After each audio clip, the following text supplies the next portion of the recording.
자, 누구나 사람들은 살아가면서 후회라는 것을 한 번씩 경험을 합니다. 여러분은 할까 말까라는 이 고민 속에서 어떻게 선택을 하십니까? 어떤 반응을 하십니까? 요즘에 많은 사람들은요, 하지 않는 쪽을 더 많이 선택하는 것 같습니다. 왜 그럴까요? 하지 않으면은 내가 피곤한 일이 없으니까. 하지 않으면 내가 부끄러움을 당할 것도 없고 어떤 변화가 일어나지도 않고 그걸로 인해서 망가질 만한 일도 없기 때문에 많은 사람들은 선택하는 것보다 하지 않는 쪽을 더 많이 선택하는 것 같습니다. 그럼에도 그 고민을 이겨내시고 오늘 이 자리 가운데 나오신 또 태신자분들, 우리 예배하시는 청년들 환영하고 축복을 합니다. 미국에서 2만 명을 대상으로 설문조사를 했다고 합니다. 당신의 삶 가운데에 무언가를 하지 않음으로 인해 후회되었던 순간이 있었습니까?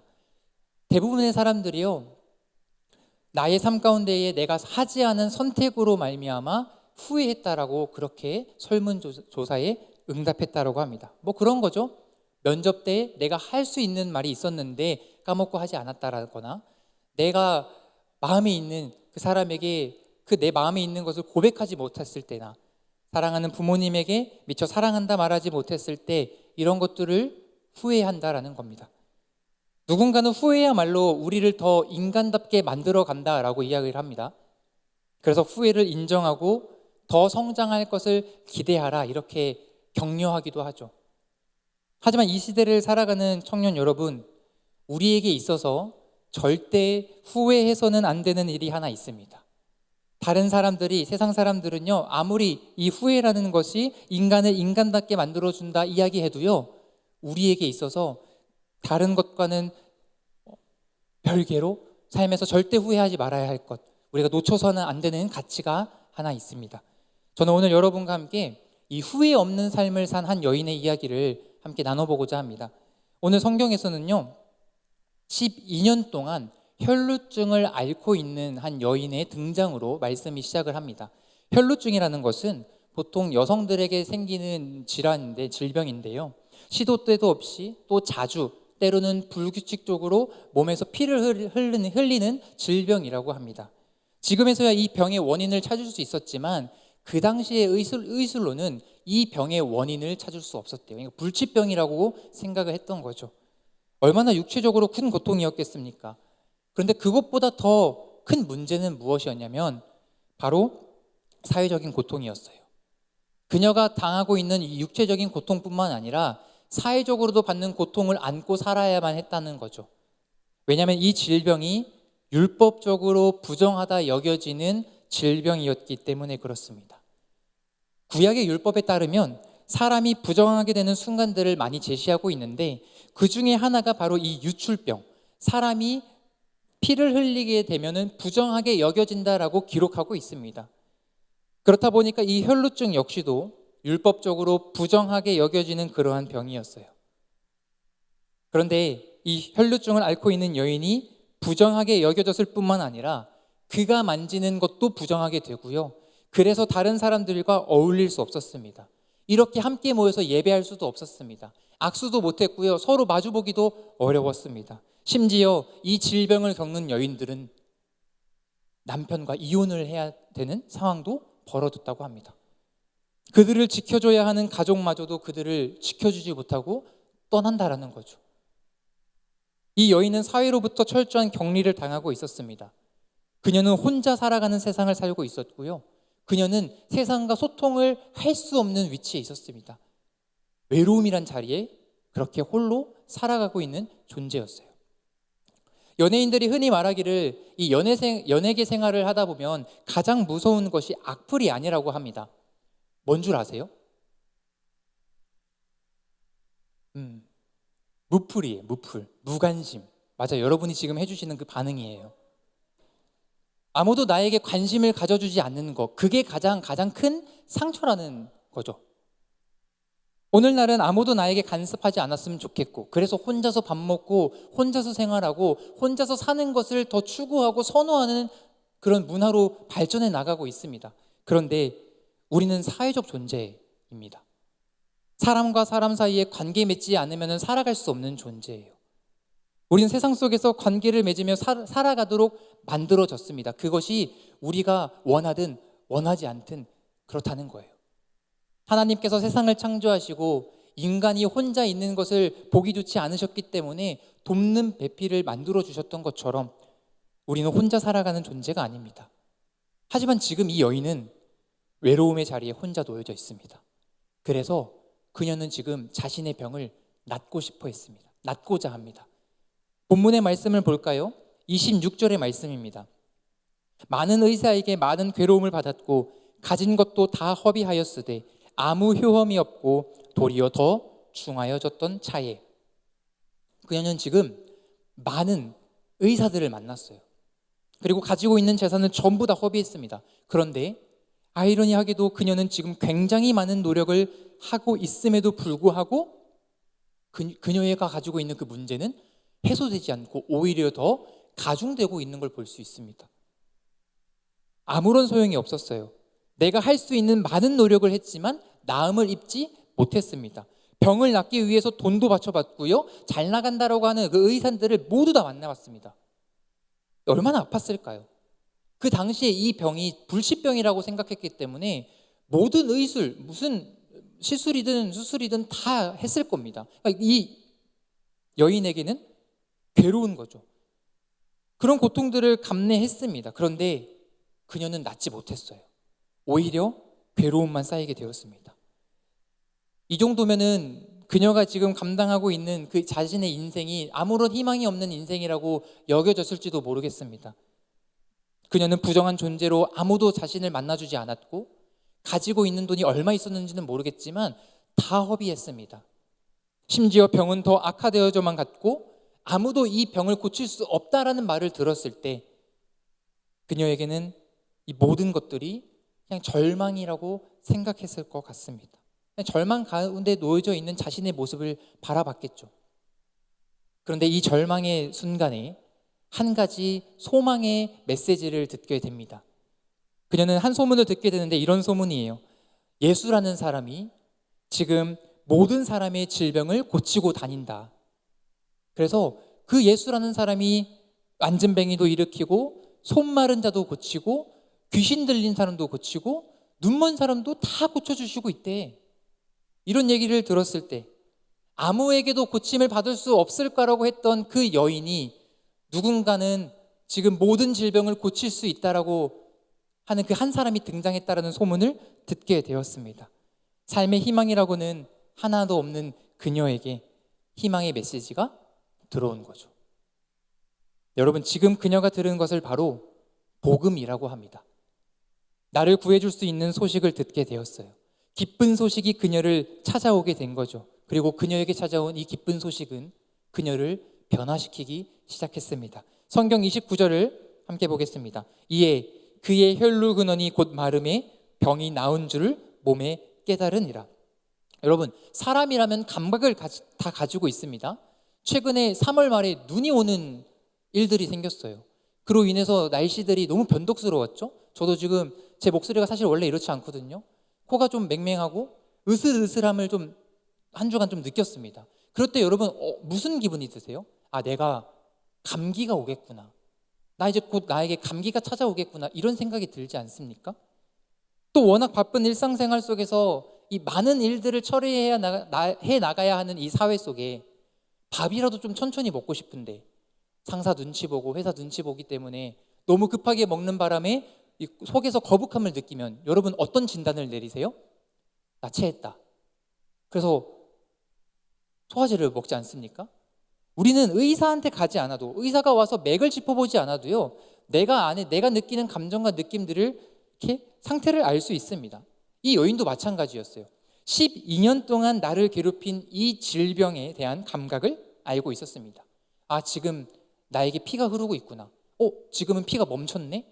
이런 것들을 알고 있었다는 거죠. 그런데 그런 그녀가 지금 예수님의 옷에 손을 대자 병이 나았다는 것을 느꼈습니다. 이 감각이 어찌나 명확했는지 성경에서는요, 그녀가 느낀 감각에 대해서 이렇게 얘기해요.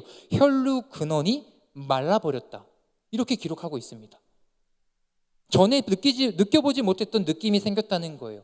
전에 없었던 그 자유함을 지금 느끼고 있다라는 것입니다. 이제 그녀는 부정한 사람이 아니에요.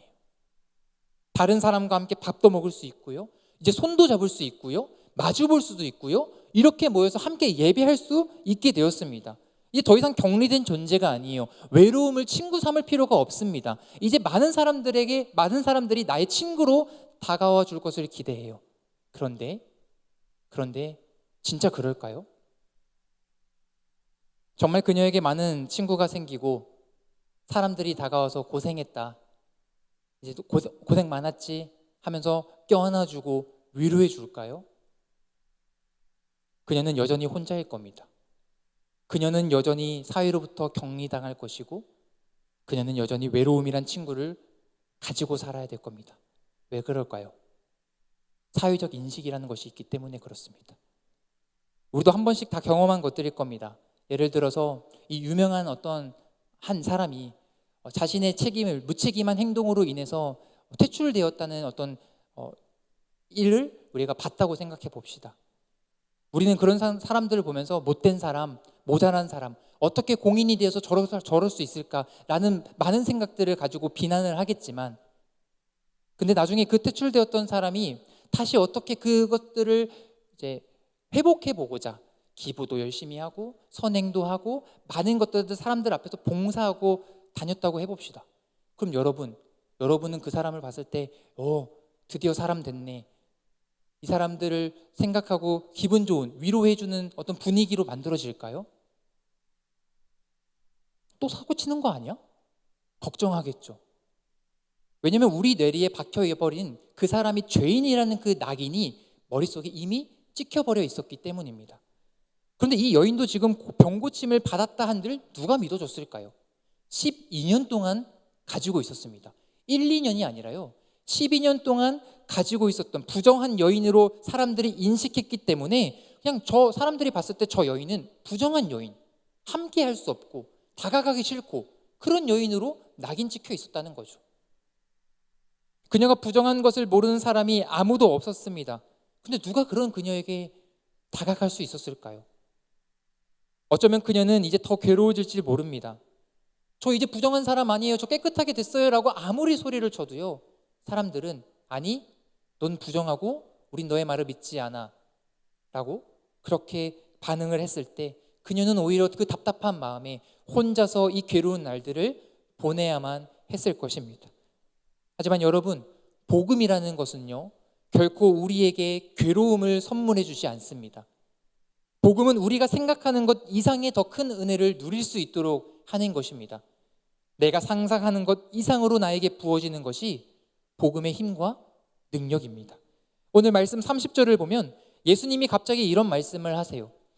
예수께서 그 능력이 자기에게 나간 줄을 곧 스스로 아시고 무리 가운데 돌이켜 말씀하시되 누가 내 옷에 손을 대었느냐 하시니, 갑자기 걸어가시다가 예수님께서 말씀하시는 겁니다. 지금 누가 나한테 손을 대었느냐?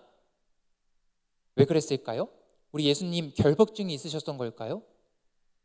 그런데 당시 상황은 이랬습니다. 이 사건이 있기 전에 예수님은요, 다른 지방에서 다른 사람들을 고쳐주시는 일을 하다가 오늘이 되어서야 이제 이 가버나움이라는 지역으로 오셔서 사람들을 만나셨습니다. 그런데 그 지역에 있던 사람들이 예수라는 사람이 지금 이곳으로 온다는 소식을 듣고요, 야, 우리도 한번 만나보러 가보자. 우리도 한번 이 예수라는 사람을 찾아가서 우리의 문제도 해결해주고 그 사람 어떤 사람인지 구경하러 가보자. 그런 상황이었습니다. 그러면은 우르르 몰려들었겠죠. 사람들이 엉키고 그렇게 설켰을 것입니다. 그럼 당연하게, 그러니까 누군가가 예수님에게 접촉을 했다라는 것은 특별한 일이 아니었어요. 있을 수밖에 없는 일이었습니다. 그래서 제자들도 이렇게 말해요. 31절에 제자들이 여짜오되 무리가 애워싸 미는 것을 보시며 누가 내게 손을 대었느냐 물으시나이까 하되, 예수님, 이 상황에서 지금 사람들 몰려오는데 당연히 예수님 만질 수 있는 거 아니에요? 라고 묻는 거죠. 근데 예수님이 그걸 모르셨을까요? 사람들이 우르르 몰려오는데 자신이 누군가와 밀접하게 붙어있다는 것을 모르고 하신 말씀이셨을까요? 그럼에도 불구하고 왜 굳이 예수님은 누가 나에게 손을 댔냐라고 말씀하셨을까요? 그것은 이 사건을 의도적으로 알릴 필요가 있었기 때문입니다. 이 사건을 모든 사람에게 알려줄 필요가 있었기 때문입니다. 모든 사람에게 지금 이 여자에게 일어난 일을 알려줄 필요가 있었다라는 거예요. 다시 한번 말하지만 그녀는 12년 동안 부정했습니다. 모든 사람의 뇌리에 부정한 여인으로 박혀버린 이 불쌍한 여인이었어요. 아무도 그녀에게 깨끗함을 기대하지 않았습니다. 아무도 그녀의 말을 믿어주지 않을 텐데 만약 예수님이 직접 이 여인의 나음을 말씀해 주신다면 어땠을까요? 중풍병자를 고치시고 손 마른 자를 낫게 하시고 귀신 들린 자를 쫓아내시는 그 슈퍼스타 예수님이 직접 모든 사람들 앞에서 공포한다면 어땠을까요? 아마 그 여인이 스스로 말하는 것보다 더 큰 영향을, 또 큰 변화를 가져오지 않았겠습니까? 여러분, 복음은 이런 거예요. 내가 상상하는 것 이상의 은혜를 누리게 되는 것이 바로 복음입니다. 우리는 때로는 복음의 능력을 한정짓습니다. 이 문제만 해결됐으면 좋겠다. 이 시간만 지나갔으면 좋겠다. 그런 걸로 우리가 복음의 능력을 생각하는 경우가 있어요. 그러나 성경은 복음의 능력이 결코 그렇지 않다고 말씀합니다. 나의 작은 소망과 필요를 채우는 데에 그치는 복음이 아닙니다. 내가 생각하는 것만큼의 은혜가 부어지는 것이 복음이 아닙니다. 복음은 나의 삶을 새롭게 해서 내가 미처 생각하지 못한 그 자리로 나를 이끄는 것, 풍성한 은혜를 누리게 하는 것, 그것이 바로 복음의 힘과 능력입니다. 복음은 우리의 상상을 초월하는 능력을 가지고 있습니다. 우리의 상상을 뛰어넘는 은혜예요. 이 혈루증 여인의 삶을 생각해 볼까요? 그녀는 더 이상 부정한 여인이 아닙니다. 그녀는 이제 다른 사람과 손을 잡을 수 있고 식사할 수 있고 같이 함께 예배하면서 껴안을 수 있게 되었습니다. 이제 그녀의 정체성이 뒤바뀌게 된 거예요. 외로움과 고독이라는 자리에서 살아가는 죄인의 신분이 아니라 하나님께서 창조하신 이 세상 가운데 모든 것들을 다른 사람들과 함께 누리며 살아갈 수 있는 존재로 그 정체성이 바뀌게 되었습니다. 저는 오늘 여기 계신 청년들에게 간절히 바라는 것은 우리가 구하고 바라는 것, 우리가 생각하는 그 모든 한계를 뛰어넘는 하나님의 은혜를 누릴 수 있기를 간절히 원하고 축복합니다. 혈루증 여인의 삶 가운데 일어난 그 넘치는 은혜가 우리 청년들에게 임하게 되기를 간절히 소망합니다. 그렇다면 중요한 것은 어떻게 이 은혜를 누릴 수 있게 되었느냐라는 거죠. 우리는 이 문제의 답을 찾기 위해서 혈루증 여인이 병에서 어떻게 치유될 수 있었는지를 살펴보고자 합니다. 그녀는 어떻게 병에서 치유될 수 있었던 걸까요? 그녀가 단순히 그 예수님의 옷을 만졌기 때문에 치유된 걸까요? 예수님의 옷이 특별한 능력을 가지고 있었던 걸까요? 오늘 말씀 27절에서 28절은 그녀가 병 고침을 받는 과정을 우리에게 소개해주고 있습니다. 먼저 27절 우리 같이 읽어볼까요? 시작. 예수의 소문을 듣고 무리 가운데 끼어 뒤로 와서 그의 옷에 손을 대니. 자, 다시 한번 이 상황을 정리해 봅시다. 많은 사람들이 예수님을 보려고 몰려왔어요. 그리고 그녀는 여전히 혈루증을 앓고 있는 여인이었습니다. 그런데 그녀가 예수님이 이 가버나움에 온다는 소식을 듣고요, 그 무리를 비집고 들어가서 예수님의 옷에 손을 대었습니다. 병을 낫기 위해서 많은 일들이 있었죠. 소문도 듣고 예수님을 찾아 나섰고 손을 대었습니다. 그런데 성경은요, 소문을 듣고 뒤로 와서 옷에 손을 대니 병고침을 받았다 이렇게 말씀하지 않습니다. 그러니까 병고침을 받을 수 있었던 이유가 손을 대는 행위에 있지 않았다라는 거예요. 그럼 도대체 그녀를 낫게 해준 것은 무엇이었을까요? 28절입니다. 우리 28절도 같이 한번 읽어봅시다. 시작. 이는 내가 그의 옷에만 손을 대어도 구원을 받으리라 생각함일러라. 자, 이 말씀의 의미를 더 살리기 위해서 원문에 가까운 그것을 직역해보면 이렇습니다. 왜냐하면 비록 그의 옷들이라 할지라도 만일 내가 만진다면 내가 구원을 받을 것이기 때문이다. 한 번 더요. 왜냐하면 비록 그의 옷들이라 할지라도 만일 내가 만진다면 내가 구원을 받을 것이기 때문이다. 여러분, 그녀는 지금 자신의 생각에 가정을 넣지 않았습니다. 내가 저거 만지면 구원받을 수 있을까? 내가 저거 나오면 삶이 회복될 수 있을까? 내 삶 좋아질 수 있을까? 이런 가정을 하지 않았어요. 그녀는 이렇게 생각했습니다. 나는 반드시 구원을 받을 것이다. 난 분명히 그렇게 될 거야. 그녀는 지금 분명한 믿음을 가지고 있었던 겁니다. 그리고 이렇게 분명한 믿음을 가지고 있었던 그녀에게 예수님께서 이렇게 말씀하세요. 딸아, 내 믿음이 너를 구원하였으니 평안히 가라. 사랑하는 청년 여러분, 분명한 믿음이 확실한 구원으로 이루어집니다. 분명한 믿음을 가지고 있을 때 확실한 구원이 이루어지는 거예요.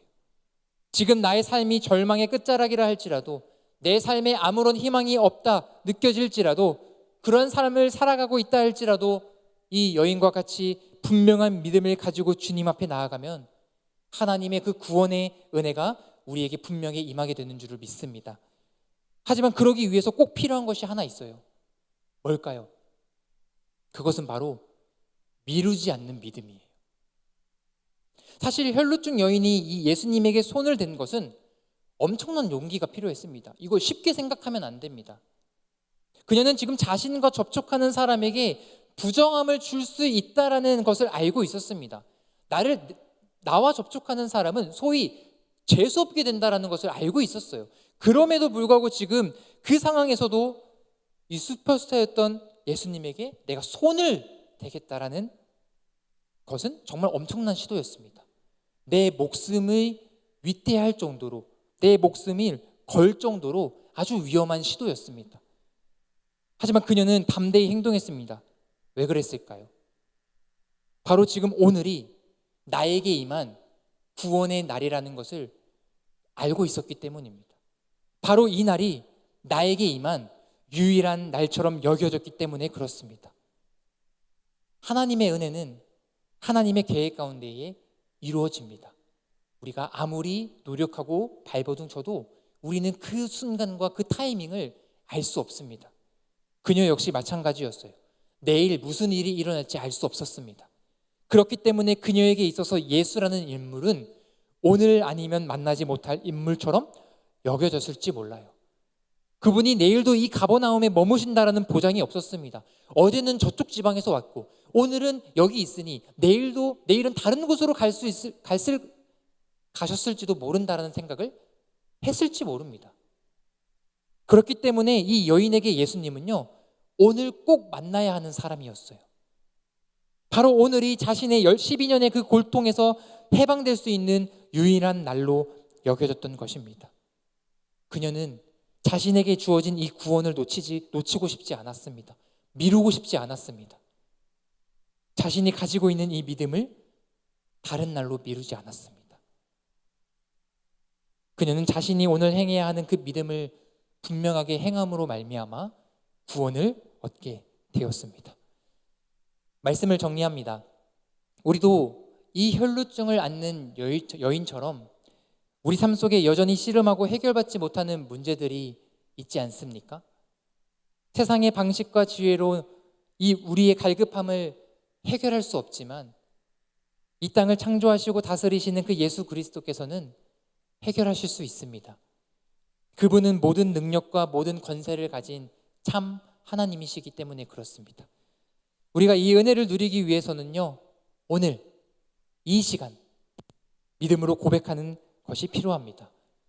예수 그리스도께서는 우리의 문제보다 더 크고 뛰어난 분이라는 사실을 우리가 믿음으로 고백할 수 있어야 됩니다. 우리가 믿는 그 분은 내가 생각하는 것보다 상상 이상으로 은혜를 베풀어 주시고 응답하시고 이끌어 주시는 능력의 주님이십니다.